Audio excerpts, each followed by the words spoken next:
오늘 주일 오후 예배에 함께 모여 하나님을 찬양하고 또 예배 말씀 들을 수 있음을 감사드립니다. 우리 옆 사람과 인사하시죠. 말씀의 은혜와 능력 경험하시기를 바랍니다.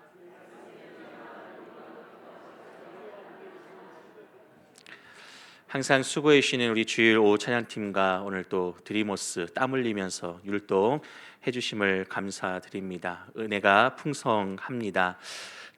오늘은 스스로 베어버리라라는 말씀의 제목으로 함께 은혜를 나누려고 하는데요. 제가 사역하면서 지금까지 교회 성도님들께 많이 속았습니다. 예. 그래서 딱 봐도 얼굴 보시면은 많이 속게 생기지 않았습니까? 이게 순둥순둥하니 아무것도 난 몰라요라는 그런 어떤 모습이지 않습니까? 제가 군산에서 첫 전임 사역을 할 때에 권사님들께 권사님 제가 살이 좀 많이 찐 것 같아서 살 좀 빼야 되겠죠? 그러면은 권사님들이 아니라고 지금 보기 딱 좋다고 그러시는 거예요. 그러다 제가 마음 먹고 한 12kg 뺐습니다. 살을 쭉 빼니까 권사님들이 뭐라 하시는 줄 알아요? 빼길 잘했다고. 너무 보기 좋다고. 진작에 빼지 그랬냐고. 아니 살쪘을 때 보기 좋다고 하시더니 다 빈말이었구나라고 하는 것을 나중에 알았습니다. 우리 평택에 가서 또 사역을 하는데 권사님들은 우리 평택이 얼마나 사역이 좋은지 자연재해가 없어요. 비도 많이 안 오고 뭐 태풍도 그냥 지나가고 너무 좋아요. 근데 미세먼지 전국 2등. 그리고 여름에 비가 많이 내려서 장마 기간에 평택역 앞이 물바다. 예, 침수. 자연재해가 없다면서요. 살기 좋다면서요. 예, 제가 대전 와서 또 사역을 하는데 우리 권사님들이 눈이 안 와요. 그래서 저 속으로 그동안 진짜 눈 치우냐고 고생했는데 와 대전에서 눈 안 쳐도 되겠구나라고 생각했는데 폭설은 아니죠. 대설, 준설 정도. 네. 제가 왜 이런 얘기를 하냐면은 길이 미끄럽습니다. 네, 날씨도 많이 추운데 얼마 전에 저희 장모님이 눈길에 넘어오셔가지고 팔을 철심히 막는 수술을 했어요. 그래서 그때 드는 생각이 우리 성도님들도 정말 안전하게 다니실 때 조심하셔야 될 텐데라고 하는 걱정하는 마음이 들었는데 여러분 지금 눈이 많이 녹았잖아요. 이때 방심하시면 안 됩니다. 돌다리도 두들겨보고 건너가라고. 블랙아이스 미끄러울 수 있어요. 살얼음이 있을 수 있으니까 꼭 조심해서 방심해서 걷지 마시고 방심하지 마시고요. 조심조심 해서 걸으시기를 바라고요. 아울러서 우리 신앙생활에도 방심하지 마십시오. 이때가 위험할 수 있습니다. 평화롭고 은혜가 가득할 때, 특별히 우리 주일 말씀의 은혜와 또 우리 한 주를 살아갈 영적인 세움을 얻은 이때에 아주 그냥 탁 노리고 있다가 은혜 아주 잃어버리게 하려고 악한 세력들이 틈타지 못하도록 우리 깨어서 방심하지 마시고 더 은혜를 사모하시고 이 시간 조시지 마시고 눈을 들어 저를 봐주시기를 바랍니다. 자, 오늘 베어버리라 제목으로 함께 은혜를 나누겠는데요. 지난 5장 1절 말씀은 4장 말씀의 결론이 되었고요. 오늘 본문 5장 2절부터 말씀의 연결고리가 됩니다. 5장 1절이 무슨 말씀이었는지 기억이 다시는지 모르겠는데 화면 보시면서 다시 말씀을 한번 읽어 보시겠습니다. 5장 1절 말씀입니다. 시작. 그리스도께서 우리를 자유롭게 하려고 자유를 주셨으니 그러므로 굳건하게 서서 다시는 종의 멍에를 매지 말라. 아멘. 네, 예수 그리스도께서 우리를 자유롭게 하셨으니 이제는 굳건하게 서서 종의 멍에를 매지 말라라고 하는 말씀입니다. 그리고 오늘 이어지는 본문 말씀에서는요, 어떻게 굳건하게 설 수 있는가 바울이 이야기하고 있습니다. 갈라디아서 1장부터 지금까지 교회 성도들과 유대 율법주의자들에 대해서 설명하고 가르쳤던 내용들을 총 정리하듯이 말씀을 증거하는데요. 여러분 이 시간 차근차근 우리가 종의 멍에를 다시 매지 않도록 굳건하게 서기 위한 준비를 해 나가 보겠습니다. 자, 2절 말씀, 오늘 본문 2절 말씀을 함께 읽어 보시겠습니다. 시작. 보라, 나 바울은 너희에게 말하노니 너희가 만일 할례를 받으면 그리스도께서 너희에게 아무 유익이 없으리라. 아멘. 네, 사도 바울은 너희가 만일 할례를 받으면 그리스도께서 너희에게 아무 유익이 없으리라라고 했습니다. 여기서 할례를 받는다라고 하는 것은 일종의 외과 수술, 단순한 이 외과 수술을 의미하는 것이 아닙니다. 이런 단순한 문제가 아니고요. 할례를 받는 것은 유대인들에게 있어서 종교인, 그 유대교 그 자체를 상징하는 것입니다.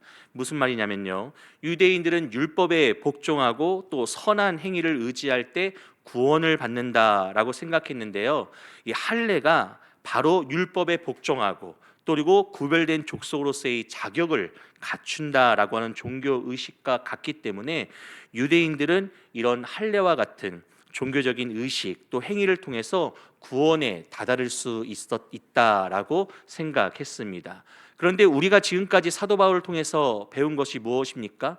율법은 우리에게 구원에 이르도록 하는 역할을 하는 것이 아니라 우리로 하여금 우리가 죄인인 것과 또 그리고 죄가 무엇인지 깨닫게 하는 역할을 한다. 그래서 궁극적으로는요, 그리스도께로 인도하는 초등 교사로서의 역할을 하는 것이 바로 율법이다라고 사도 바울이 가르쳤습니다. 기억나시나요?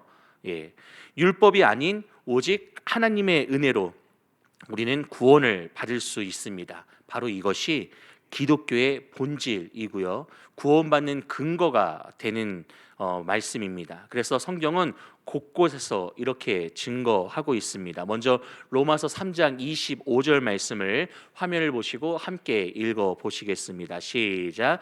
이 예수를 하나님이 그의 피로써 믿음으로 말미암는 화목제물로 세우셨으니 이는 하나님께서 길이 참으시는 중에 전에 지은 죄를 간과하심으로 자기의 의로우심을 나타내려 하심이니. 아멘.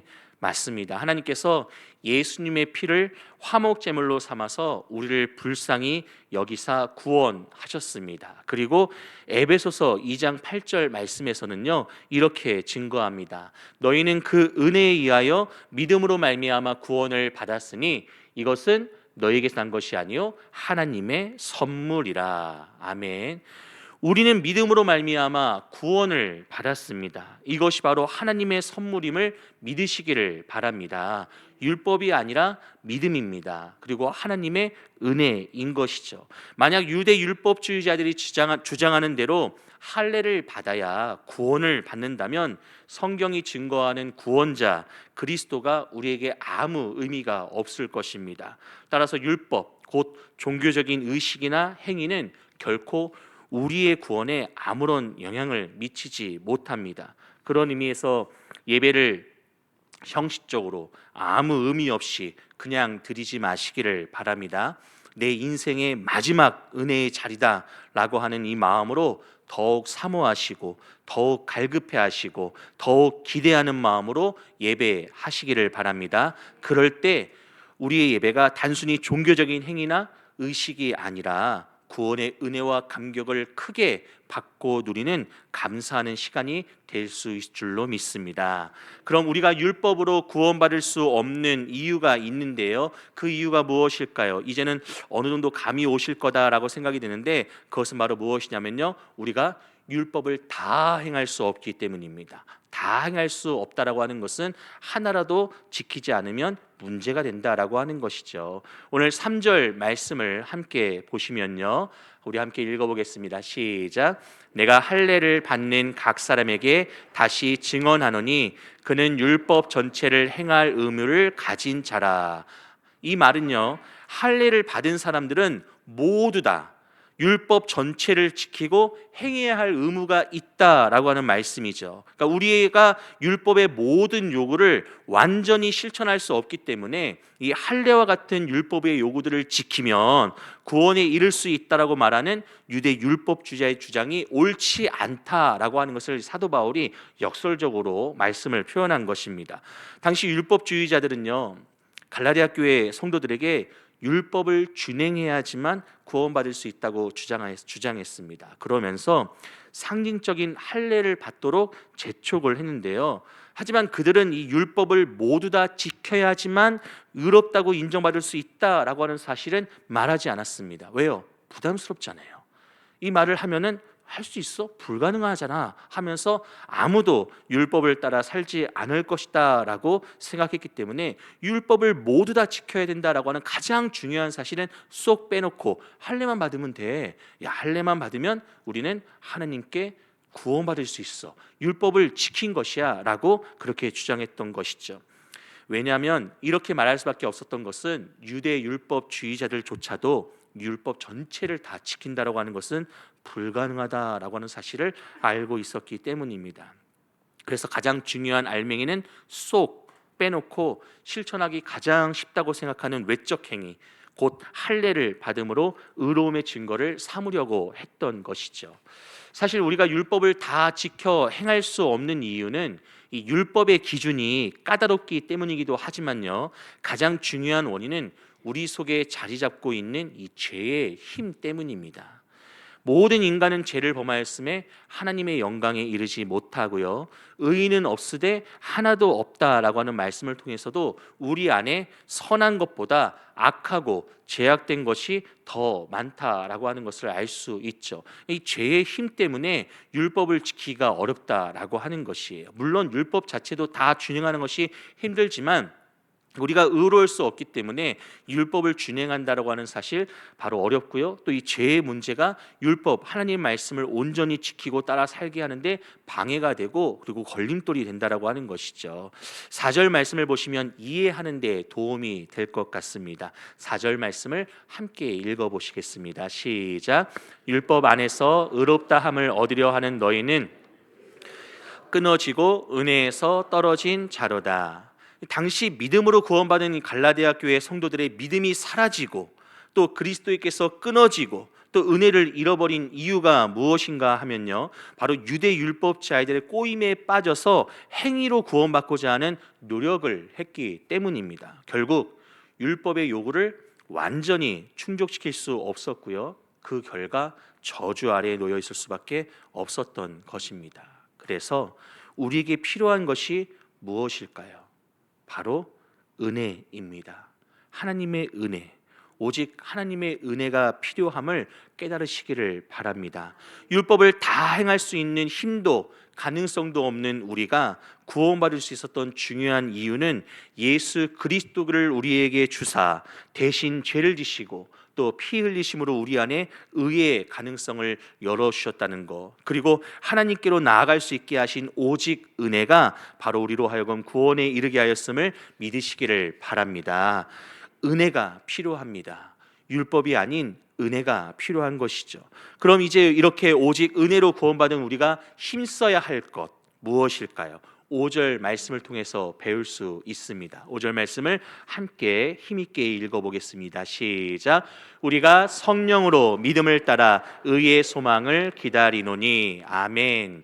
이 성령의 힘을 의지하여서 하나님께서 우리를 믿음으로 의롭게 하실 소망을 가지고 기다려야 합니다. 이것이 바로 오직 은혜로 구원받은 우리가 바로 이 시간 지금 우리 삶 가운데 힘써야 할 것들입니다. 자, 그럼 사도 바울이 이렇게 증거하고 있는 이유가 있습니다. 그것은 바로 무엇이냐면요, 바로 앞절인 4절에서 율법을 따라 사는 자들이 겪게 될 위험에 대해서 경고했기 때문입니다.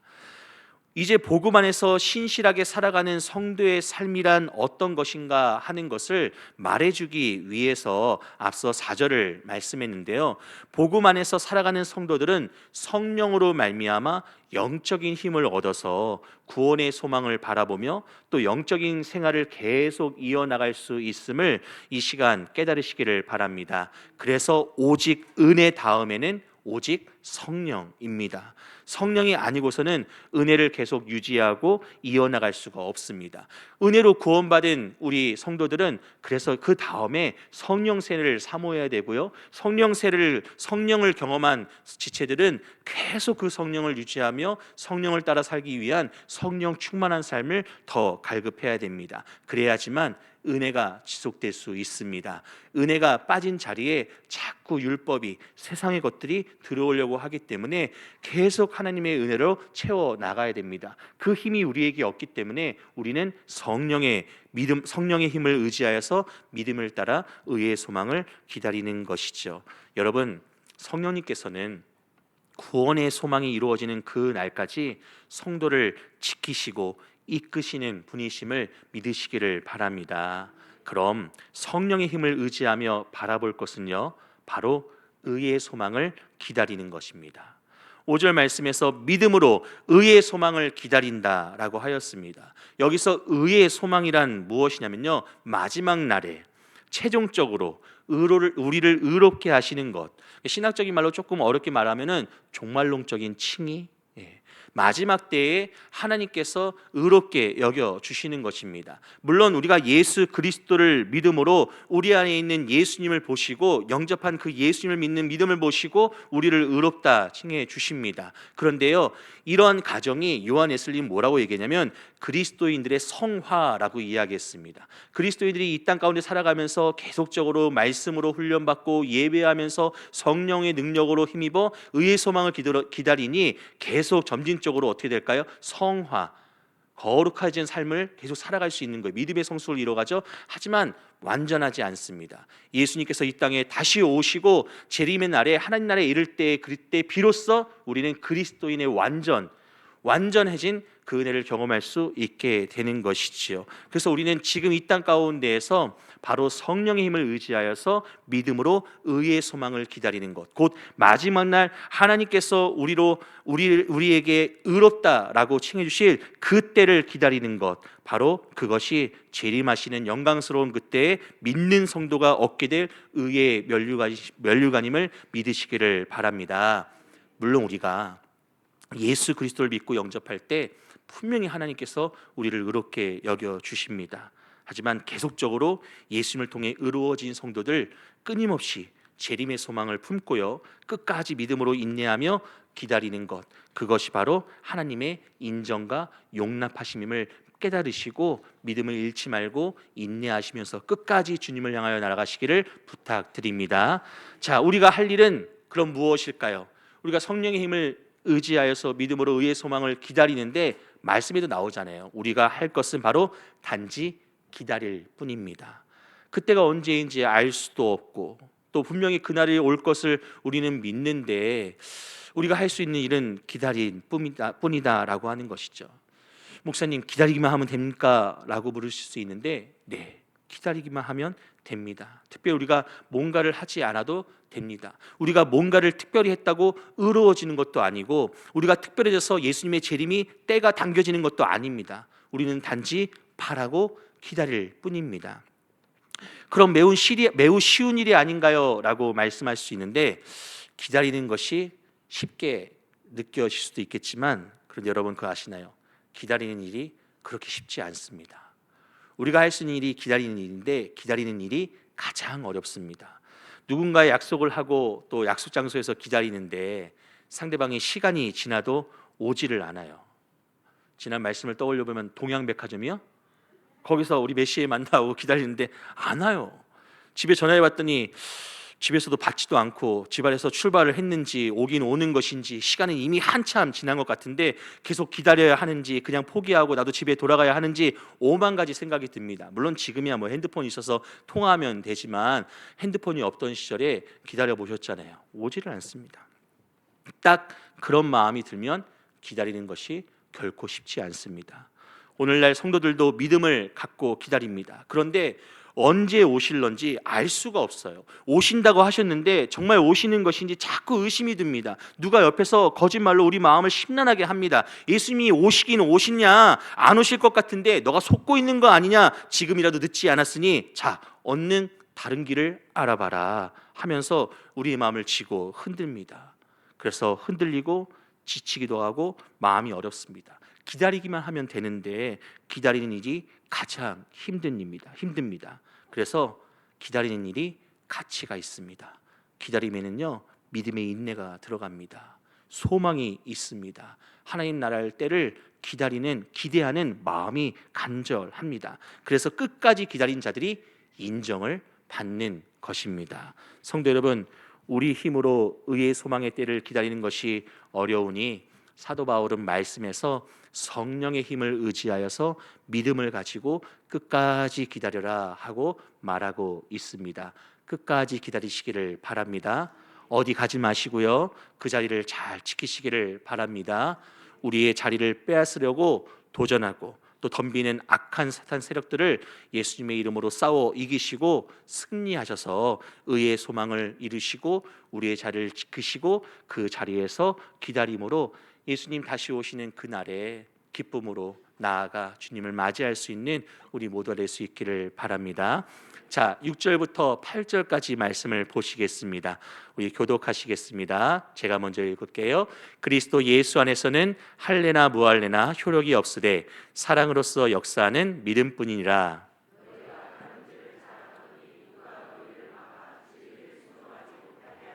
함께 읽겠습니다. 그 권면은 너희를 부르신 이에게서 난 것이 아니니라.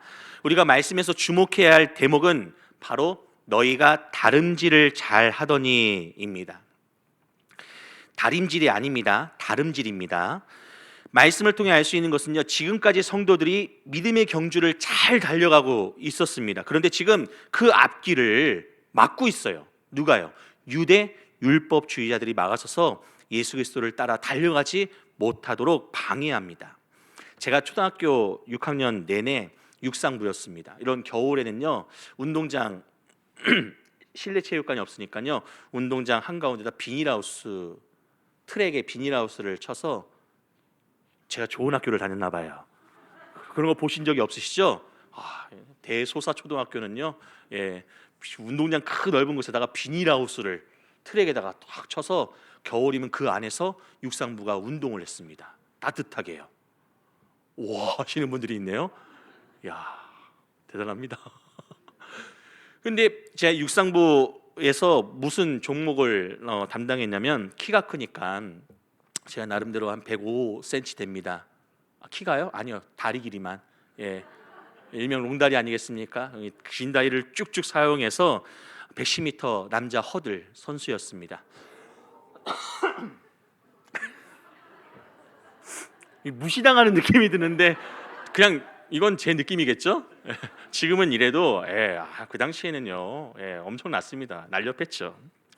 근데 믿어주시기를 바랍니다. 네, 매일 하는 일이 무엇이었냐면요, 허들을 넘는 연습을 합니다. 그런데 허들 장애물을 넘는 연습보다 더 많이 하는 게 이 다리를 가슴팍까지 쫙쫙 끌어올리는 거, 그 연습을 하는 거예요. 지금도 아직 죽지 않았습니다. 조금만 더 하면 이 무릎이 제 코에 닿을 수 있습니다. 믿어주시기를 바랍니다. 다리를 쭉쭉 들어올려서 이 허들 장애물을 넘을 수 있을 정도로 들어올리는 이 훈련을 하는데, 이런 훈련이 잘 되어 있어야만 달리면서도 허들을 걸려 넘어지지 않고 잘 넘어갈 수 있습니다. 그럼 자, 우리가 이 믿음의 경주, 믿음의 다름질을 할 때에 때때로 장애물이 앞길을 가로막죠. 웅덩이가 우리를 걸려 넘어지게 합니다. 그때 우리가 이런 장애물을 잘 넘어갈 수 있는 방법이 무엇일까요? 평소에 믿음으로 잘 훈련되어 있는 신앙의 자세? 기도의 능력? 특별한 은사일까요? 물론 큰 도움이 될 것입니다. 그런데 대부분의 경우 우리 힘으로 감당하기 어렵고 또 그리고 힘든 장애물이 허다합니다. 그래서 힘이 들어서 절망하고 또 때론 좌절하고 포기한 일이 많죠. 그때 필요한 것이 무엇이냐면, 사도 바울은 6절 말씀에서 이렇게 증거합니다. 함께 말씀을 읽어보겠습니다. 시작. 그리스도 예수 안에서는 할례나 무할례나 효력이 없으되 사랑으로서 역사하는 믿음뿐이니라. 아멘. 이때 필요한 것이 무엇이냐? 할례입니까? 무할례입니까? 율법입니까? 세상의 방법입니까? 아닙니다. 오직 사랑으로 역사하는 믿음임을 믿으시기를 바랍니다. 하나님 사랑의 증거, 예수 그리스도를 따르는 믿음이 이기게 합니다. 장애물을 넘게 하고요, 다시 일어나 달려가게 합니다. 여러분, 성도가 끝까지 지켜야 할 것은 바로 진리인데요, 이 진리 대신 예수 그리스도를 향해 가는 것이 마지막 결승점임을 깨닫고 멈추지 않고 다른 길로 벗어나지 않고 달려가야 하는데, 그곳에 바로 우리를 사랑하셔서 예수 그리스도를 우리에게 주신 그 은혜가 가득해 우리를 기다리고 있고, 우리가 그 결승점을 통과하기만 하면 주님께서 우리에게 예비하신 놀라운 은혜와 그 복을 감당하고 누릴 수 있을 줄로 믿으시기를 바랍니다. 사랑으로 역사하는 그 믿음, 하나님께서 우리를 사랑하시는 그 증거가 되시는 예수 그리스도를 통하여서 우리가 너끈히 이겨내고 또 넘을 수 있는 줄로 믿습니다. 이어서 9절과 10절 말씀을 보시겠습니다. 9절은 제가, 10절은 여러분이 읽겠습니다. 적은 누룩이 온 덩이에 퍼지느니라.